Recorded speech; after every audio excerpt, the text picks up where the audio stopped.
तो आज हम बात करेंगे कि हम इंटीग्रेट किस तरह से कर सकते हैं 1/x फंक्शन को। ठीक है, अब इंटीग्रेशन आप जानते हैं जी कि रिवर्स है डिफरेंशिएशन का, जो कि आप ऑलरेडी पढ़ चुके हैं। अब अगर हम इसको इंटीग्रेट करते हैं किस फंक्शन को, 1/x को, लाइक ये सिंबल है इंटीग्रेशन का, ठीक है, और ये है 1/x dx। ठीक है, अब आपको याद है कि पिछले वीडियोस के अंदर हमने बात की थी कि अगर हम आपके पास पावर जो इंटीग्रेशन का लॉ है, यानी x raise to power n हो, x raise to power n dx हो, तो आप किस तरह से इसको इंटीग्रेट करते हैं, हम किस तरह से इसको इंटीग्रेट करते हैं, x की पावर 1 ऐड की जाती है n प्लस 1, और जो सम है n प्लस 1, जो पावर है इसकी एक्सपोनेंट है, वो डिवाइड भी किया जाता है n प्लस 1, ये नीचे भी आएगा। ठीक है, अब अगर हम हमारे इसको देखते वक्त हमारे जहन में जो फर्स्ट स्ट्रेटेजी आती है वो ये है कि चले हम इसको पावर फार्मूला में लिख लेते हैं। यानी अगर मैं इसको लिख लूँ x रेज टू पावर, इसके नीचे +1 पावर है, ऊपर जाके क्या हो जाएगी -1 dx, -1 dx। अब अगर मैं इस पे ये वाला फार्मूला अप्लाई करता हूँ, पावर फार्मूला, बिकॉज अब ये x raise to power n में आ गया। अब अगर मैं इस पे ये फार्मूला अप्लाई करता हूँ, ठीक है, तो मेरे पास क्या रिजल्ट आएगा, देखें, x रेज टू पावर -1 +1 और -1 +1। ठीक है, अब और प्लस कांस्टेंट c आप इंसर्ट करते हैं, कांस्टेंट भी आप लगाते हैं। ठीक है, अब ये किसके इक्वल हो जाएगा, फिर ये किसके इक्वल हो जाएगा, x की पावर -1 + 1 0 एंड -1 + 1 अगेन 0। किसी नंबर की पावर 0 किसके इक्वल होगी, यानी x अगर 0 नहीं है, x की अगर वैल्यू 0 नहीं है तो उसकी कोई भी पावर 0 1 के इक्वल होगी, तो 1/0 this is undefined, this is undefined. इसका मतलब है ये तरीका तो इस पे एप्लीकेबल ही नहीं है, ये तरीका तो इस पे एप्लीकेबल नहीं है। अब अगर आप देखें तो इसका अगर ग्राफ अगर हम प्लॉट करते हैं, ग्राफ की हमें समझ आती है, जब हम ग्राफ इसका प्लॉट करते हैं हमें उसकी समझ आती है कि ग्राफ तो एग्जिस्ट करता है, इसका ग्राफ तो इसका एग्जिस्ट करता है। अगर दिस इज y एक्सिस और ये आपके पास x एक्सिस है, let's say this is x axis, तो इसकी ग्राफ की शक्ल आपको कुछ इस तरह से नजर आती है।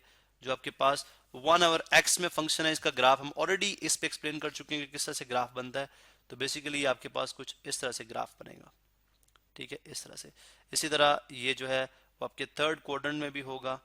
ठीक है, इस तरह से ग्राफ असूम कर लें, ये जस्ट हमने इसको ठीक बनाया। ठीक है, अच्छा, अब this is x axis and ये y एक्सिस। ग्राफ तो आपका एग्जिस्ट कर रहा है, पॉजिटिव वैल्यूज के लिए भी कर रहा है, यहाँ पे देखिए x की पॉजिटिव वैल्यूज हैं, इसके लिए भी ग्राफ एग्जिस्ट कर रहा है, और x की नेगेटिव वैल्यू के लिए भी जो है वो फंक्शन एग्जिस्ट करता है, 1/x इसके लिए भी एग्जिस्ट करता है।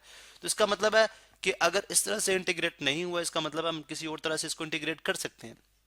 चलें, अब हमने स्टार्ट में बात की कि जो इंटीग्रेशन है वो डिफरेंशिएशन का रिवर्स है। ठीक है, या डिफरेंशिएशन जो इंटीग्रेशन का रिवर्स है, वाइस वर्सा में आप ये बात भी कर सकते हैं।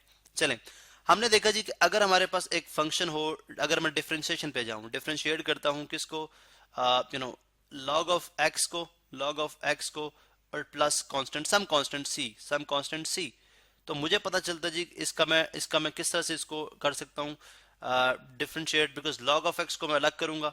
ठीक है, with respect to x, d x by d x, log of x.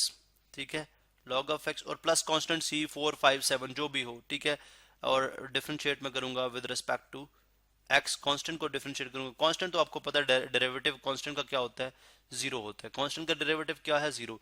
अब लॉग ऑफ एक्स का क्या हो जाएगा, 1/x, 1/x। ठीक है, 1/x प्लस कांस्टेंट का डेरिवेटिव जीरो, तो वो 1/x ही आ जाएगा। ठीक है, इसका मतलब है अगर आप इस फंक्शन को डिराइव करो, इस फंक्शन की स्लोप फाइंड आउट करो, तो वो किसकी इक्वल आती है, 1/x की।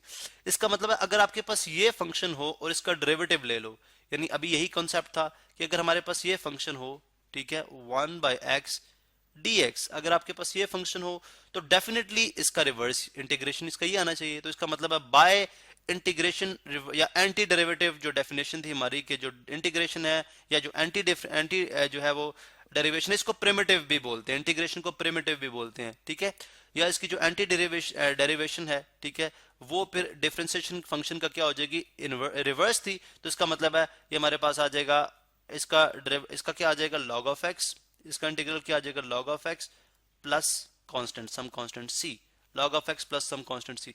इसका मतलब है जब आप इसका डेरिवेटिव लो तो आपके पास ये आता है, और अगर इसका इंटीग्रल ले लो तो आपके पास फिर वापस यही फंक्शन आ जाएगा। तो हमने यहाँ पे बस जो है प्रूव कर लिया कि 1/x dx is equal to log of x plus c है। लेकिन एक और बात, ये फंक्शन डिफाइंड है, यानी ये जो फंक्शन है वो सिर्फ डिफाइंड है किस चीज के लिए, when x is greater than zero, when x is greater than zero, ठीक है, जब x ग्रेटर देन जीरो होगा, बिकॉज आपको पता है कि log ऑफ x सिर्फ जो है वो पॉजिटिव वैल्यूज पे एग्जिस्ट करता है, नेगेटिव वैल्यूज का log एग्जिस्ट नहीं करता। इसका मतलब है यहाँ पे फिर एक और लिमिटेशन आ गई। अब इसको कैसे ओवरकम किया जाए? अब अगर आप ग्राफ देखें तो ग्राफ में तो ये लिमिटेशन नहीं है, यानी ग्राफ में जो 1/x फंक्शन है वो तो एग्जिस्ट करता है, वो तो नेगेटिव वैल्यूज के लिए भी एग्जिस्ट कर रहा है। फॉर एग्जांपल यहाँ पे देखें, इफ दिस पॉइंट इज, अगर आप इसको कोई पॉइंट नेम दे दें, लेट सपोज ये आपके पास जो है वो a है और ये आपके पास फॉर एग्जांपल ये a है और ये आपके पास b है, तो एरिया अबव द कर्व और एरिया बिलो द कर्व ये तो एग्जिस्ट करता है। इसका मतलब है नेगेटिव वैल्यूज के लिए भी ग्राफ एग्जिस्ट करता है, तो फिर इंटीग्रल भी एग्जिस्ट करना चाहिए। अब इस चीज को ओवरकम करने के लिए, यानी इस जो लिमिटेशन थी इसको हम ओवरकम करने के लिए हमने बोला जी कि अगर नेगेटिव वैल्यूज के लिए फंक्शन एग्जिस्ट करता है, 1/x एग्जिस्ट करता है, तो इसका मतलब है कि हम कहते हैं if x is less than zero, तो डेफिनेटली हम ये कह सकते हैं then -x is greater than zero. यानी हर नेगेटिव नंबर को जब आप अगेन नेगेटिव से मल्टीप्लाई करें तो पॉजिटिव हो जाएगी, अगेन नेगेटिव से मल्टीप्लाई करें तो पॉजिटिव हो जाएगी। इसका क्या मतलब हुआ? इसका मतलब ये हुआ, हमें यहां से क्लू मिला। क्लू क्या मिला जी? कि आपके पास जो 1/x dx फंक्शन है, 1/x dx यानी जो फंक्शन है, इसको आप यूं भी तो लिख सकते हैं, -1 into -x dx, -1 into -x dx, ठीक है। तो ये किसके इक्वल आ जाएगा फिर? इसका मतलब है ये आपके पास इक्वल आ जाएगा, ये इक्वल आ जाएगा जी, यहाँ पे मैं अगर लिख दूं, ये आ जाएगा is equal to log of -x, log of -x plus k, log of -x plus k। अब k इज कांस्टेंट। अब यहाँ पे हम एक अगर जनरलाइज स्टेटमेंट दे दें तो हम यूं बात कर सकते हैं, पहले हम जो है दो स्टेटमेंट देते हैं, यानी हम कहते हैं जी कि if x is greater than zero, तो फिर अगर x ग्रेटर देन जीरो होगा तो फिर आपका 1/x का जो है वो इंटेग्रल क्या होगा? वो हो जाएगा log of x plus constant k। और अगर आपका if x is less than zero, तो फिर आपके पास इंटेग्रल 1/x dx का क्या आ जाएगा? 1/x dx का इंटेग्रल क्या आ जाएगा? log of -x plus k। अब यहां से अगर आप अगेन इसको जनरलाइज कर लें तो बिकॉज नेगेटिव और पॉजिटिव एग्जिस्ट कर रहे हैं, तो हम क्या कह देते हैं, इसका मतलब है 1/x का जो इंटेग्रल है, ठीक है, आप एब्सोल्यूट वैल्यू की बात कर लो, अब वो आ जाएगा log of absolute of x plus के, log of absolute of x plus के। बिकॉज आपको पता है एब्सोल्यूट में नेगेटिव वैल्यू हो या पॉजिटिव वैल्यू हो, वो हर केस में उसको पॉजिटिव ही बनाएगा। बिकॉज अगर x लेस देन जीरो होगा तो देखें यहाँ पे भी तो पॉजिटिव बन रहा है, तो अगर हम एब्सोल्यूट का कॉन्सेप्ट यहाँ पे ले आए तो वो इन दोनों को जनरलाइज, इन दोनों के लिए एक जनरलाइज स्टेटमेंट दे देगा। तो इस तरह से हम जो है वो बड़े आराम से जो है वो 1/x फंक्शन का इंटेग्रल ले सकते हैं इस फार्मूला के तहत। तो 1/x का जो इंटेग्रल होगा वो क्या होगा? log of x प्लस के, log of x प्लस के। अब ये तो बात थी कि जब हमारे पास जो है वो इंटेग्रल जो जस्ट यानी जो फंक्शन था वो जस्ट 1/x था। अगर इसके साथ कोई कोफिशिएंट या कांस्टेंट भी आ जाए तो उस केस में कैसे होगा? यानी अगर आप देखें, अगर हमारे पास इंटेग्रल हमने लेना हो 1/ax प्लस b का, 1/ax प्लस b का, ठीक है, तो इस केस में इंटेग्रल इसका किसके इक्वल होगा? और साथ dx भी होगा डेफिनेटली, ठीक है, dx।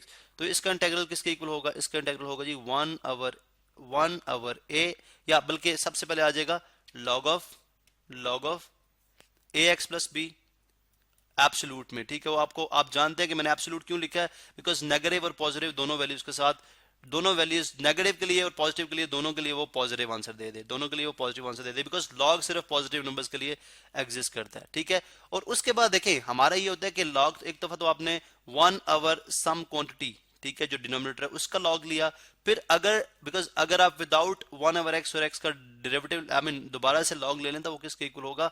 वो 1 के इक्वल होता है, हम उसको लिखते नहीं है, ठीक है, वो 1 के इक्वल होगा। तो इसका मतलब ये हुआ हम यहाँ पे ax प्लस b का अगर दोबारा से इसका लॉग लें, ठीक है, तो हमारे पास किसके इक्वल आ जाएगा? हमारे पास किसके इक्वल आ जाएगा? 1/a के।